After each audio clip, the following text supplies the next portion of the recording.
That for the bros. One time for the coast. Light one, nigga smoke. Shoot clutch, never joke. Hey, 4 time on the road. Make time for your folks. You're tapping in with Westcoast Radio. Throw up your dubs on this Wednesday. We come with you heavy hearts today. Heavy hearts. We're doing a tribute and honoring the late, great Nipsey Hussle. And on the line today, we have a special guest, San Diego legend, Mitchy Slick. How's it going, homeboy? Hey, what's up, homie? Shit, man, I'm here, man, trying to be strong for the homie, you know? Nah, I feel you, bro. I feel you. Thank you for jumping on the call with me on today's show. You know, and I really wanted just to pay tribute to him, honor him, and you know, I'm glad that fucking cops did their jobs and they got that punk ass motherfucker. I don't even want to say his name. I don't even want to give him that type of respect. Feel me? Yeah, well, you know, shit, what can we say? I mean, I don't know what they did. I know whoever they say the suspect was supposed to have turned himself in. Mm-hmm. And I mean, that the whole focus on me, homie, is not even about that end of it, homie. I'm just still overwhelmed by the fact that somebody so influential to us moving forward. And when I say us, I mean my demographic, the people where I'm from, my culture. You know what I'm saying? Yeah. The red and blue cats specifically. He was preaching to us, bro, and he was giving us enlightenment, homie, and giving us inspiration. And that's just what's on my mind heavy right now, bro, and my heart. No, I feel you on that, and that's definitely why I wanted to just, you know, pay tribute and just respect him and remember his legacy. And a few talking points that I had on today's call is just, you know, how are you feeling? You know, I want you to share with us some of your favorite memories of him, and I have here Pain in the Background, Full Time, one of my favorite tracks. I don't know, I never had a chance to really talk to you about that, but you know, I really want to remember him in that matter and all the positive things he's done. And I was looking at some of the tracks. You got Full Time, Stop Me Now, Michael Vick, and you know, maybe just share with us some of your favorite memories of him, and you know, and let me just hear that. Well, man, how long have you known him for? Man, I've known Nip for maybe a decade now, homie. But for you just to understand what Nip was like, homie, and the type of cat that Nip was, I mean, a lot of times you see these artists and you say, yeah, man, you know, they just another guy, you know, just an average cat, and they just, you know, made it or whatever, homie. But for real, though, a lot of these cats be special people, and it takes a special person to get and be able to live and be able to give something that people, like, receive, like, in masses. And Nip, for sure, was one of them cats, homie. Nip wasn't regular, bro. Nip was a special chosen dude. Right. I mean, if you sat down with Nip for 5 minutes, just the conversations that you would have with him, homie, would let you know this cat is not on the same shit that everybody else is on. I mean, I knew Nip for a long time, homie. In the way that I met Nip was mostly the thing that set him apart from any other cat that I met through this industry shit. Because Nip, like, with no holds barred and with no wall, expressed deeply how he felt and how he respected my craft. When I first met Nip, homie, we had a show. It was me, Strong Arm Steady, Crying Down in Field. Okay. It was just the three of us, homie, and we had a show at I think it was a sneaker convention in L.A., homie. Okay. And Nipsey Hussle was there. This is the first time I came across Nip. I had heard about him, but I mean, I never had met him at that time. Right. Man, he sent one of his homies, and I mean one of the goonest little 60 niggas I ever met, homie. Just a respectful ass, OG ass gangster, bro. 60 to me and was like, Slick, what's happening, homie? I'm whoopie whoop. Shout out to the homie. I forgot his name at this time. He, you know, checked in properly on, you know, protocol. Right. You know, name, turf, where he was from, and that he was a homie of Nipsey, and Nipsey had sent him to come talk to me to let him know how much they fucked with me, how much they respected me. And you got to realize, in L.A., homie, I mean, shit, you get around the 60s, homie. Right.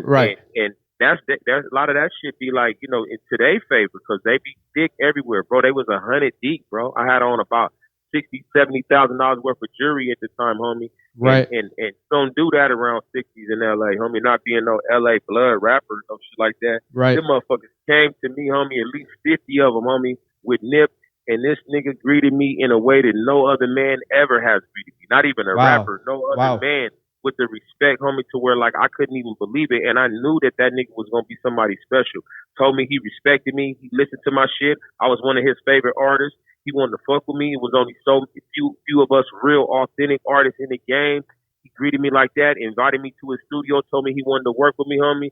And from that day on, me and Nip had another type of relationship, homie. And I'm not gonna say I was with Nip every day, right, but right. me and Nip basically shared the studio, you know, via my big brother Reese. I mean, you know, Reese and he managed the Futuristics. They had a studio for the last maybe 5 years. They had lab together. Nip just basically didn't have lab with us, homie, in the last maybe like 6-7 months, maybe. But up until finishing his last album, he was right there side by side with a San Diego legend as well, the homie Big Reese Johnson. Nip was with Reese every day.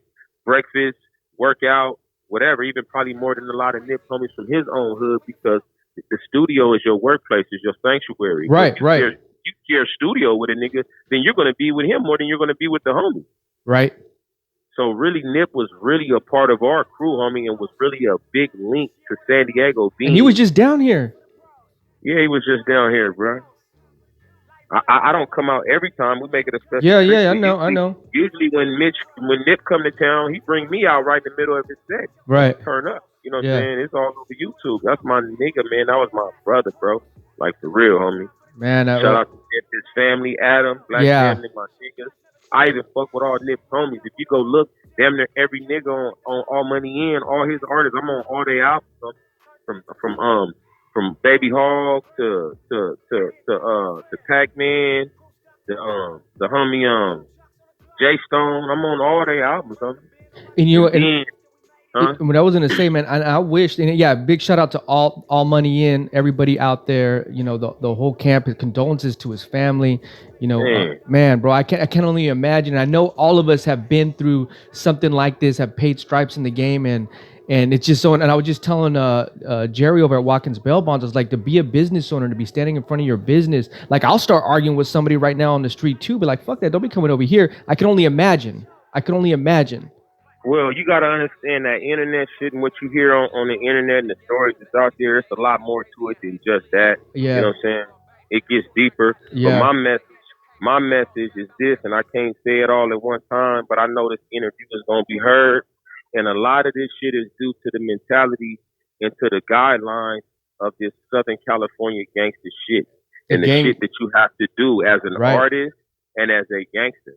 When you become an artist and you speaking for your neighborhood and you the one that's making shit happen for your community or bringing attention or fame or whatever that is to your community, this is a person that is equivalent to somebody in a different demographic, maybe. You know, if it was the Muslims, you know, like say for instance, once you become the Farrakhan of your neighborhood, once you become, even if it's with the police chief, even if it's the whatever it may be, bro, it's different when you're that spokesperson for a California neighborhood that has gang politics behind it, because there's certain things that you're expected to do, even when you're regardless.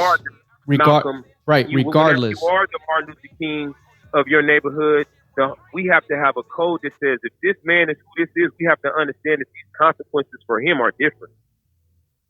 We're not just saying in the situation with Nip, but in everything. Right. So therefore, the homies look at you to potentially, or the street code. Let's not say the homies. The street code. Maybe not even all the homies, but the street code looks to you, even though you are this level, they expect you to come down and be with the people, and that's what gave Nipsey his praise and his props.